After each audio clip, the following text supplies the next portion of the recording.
Try it right now. Lift your hand and drag your fingers across your own ribs or the bottom of your foot.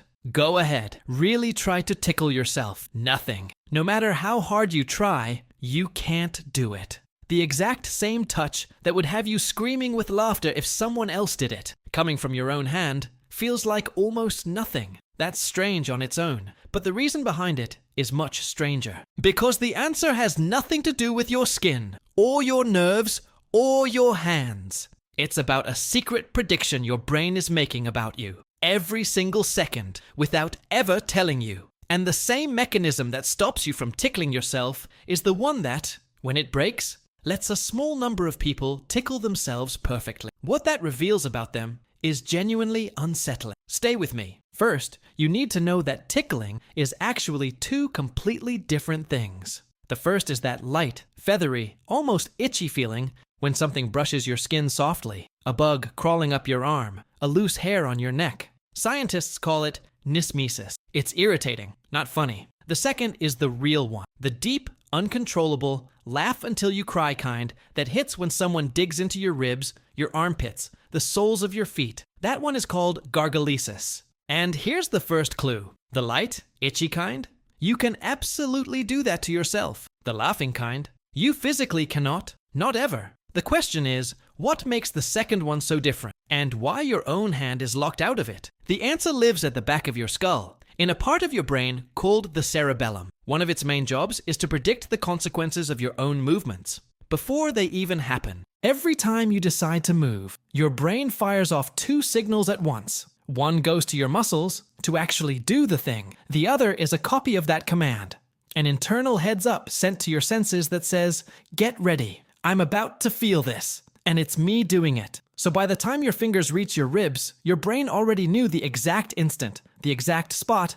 and the exact pressure. It predicted the whole sensation in advance, and a sensation that's perfectly predicted gets cancelled, dialed down, erased almost to nothing. And your brain isn't doing this just for tickling. It's doing it to everything you do, constantly. Right now, you can't feel your tongue sitting inside your mouth. You can't feel your clothes resting on your shoulders, or the glasses on your face, until I point at them, and suddenly you can. Your brain deletes everything it expects, so it can spotlight the one thing it didn't see coming. A tickle is supposed to be a surprise, and you are physically incapable of surprising yourself. In fact, you don't even need to be touched at all. Just watching someone's fingers slowly creep toward your ribs is often enough to make you flinch, squirm, and start laughing before they've made any contact. Your brain is already bracing for a sensation it can't predict, because this time, the hand belongs to someone else, and it has no idea what they're about to do. Now here's where it gets genuinely weird. Scientists wanted to know, what if you could tickle yourself, but trick the prediction? So they built a machine. You move a lever with your own hand, and a soft foam piece tickles your palm. But they added one thing,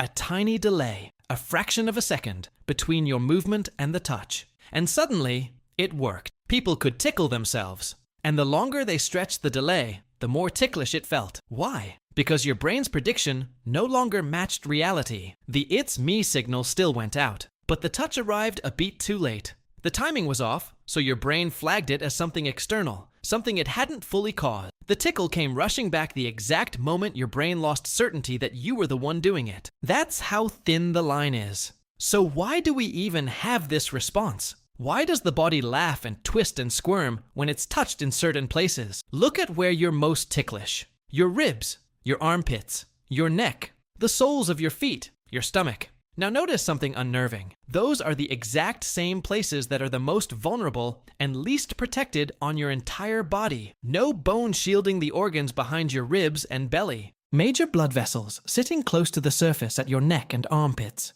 The tickle reflex looks like a built-in alarm system, a way of training you, from the time you were a baby, to violently flinch and protect the soft, exposed parts of your body, the places where a real attack would be deadliest. And the laughter, that's the social half of it. Think about who you actually let tickle you. Parents with their kids, siblings, people you trust completely. The helpless laughing is thought to be a bonding signal, a way of practicing defense and closeness at the same time. It's rehearsing an attack, safely, with someone who would never hurt you. And it starts early. Babies aren't even ticklish at birth. The response switches on at around 4 to 6 months old, right as a baby is learning, for the very first time, where its own body ends and another person begins. Tickling may be one of the first games we ever play to learn that line. Even rats do it. Tickle a rat, and it chirps with what scientists believe is laughter. Too high for us to hear. And here's something almost nobody realizes.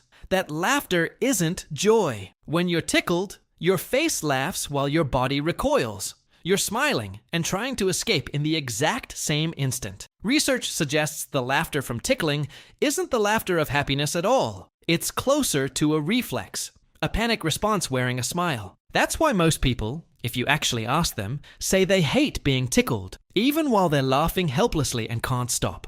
The laugh is automatic. The enjoyment is optional. In fact, tickling has been used as real torture throughout history, precisely because it's uncontrollable, exhausting, and impossible to stay calm through. The very same act that bonds a parent and a baby becomes a weapon the moment you remove one single ingredient: trust. But underneath all of it is something deeper, and this is the real answer. The reason you can't tickle yourself is that your brain is constantly, silently drawing one line. The single most important line it ever draws. The line between me and not me. Every waking moment, it's sorting the entire world into two piles: sensations I caused and sensations something else caused. The first pile gets ignored. The second pile gets your full, instant attention, because the second pile is where danger lives. You can't tickle yourself because your brain is absolutely, unshakably certain that the hand belongs to you. And here is the unsettling part. In some people, that certainty breaks. Studies have found that some people living with schizophrenia can tickle themselves, fully, helplessly, as if a stranger were doing it. Because the part of the brain that tags your own actions as mine has started to misfire. Their own hand begins to feel like it belongs to someone else. Sit with what that means. The simple, silly fact that you can't tickle yourself is actually proof, physical, testable proof, that your brain knows exactly where you end and the rest of the universe begins. And that boundary, the one thing that makes you a single, unified self, instead of a confused storm of sensations, is far more fragile than you ever assumed.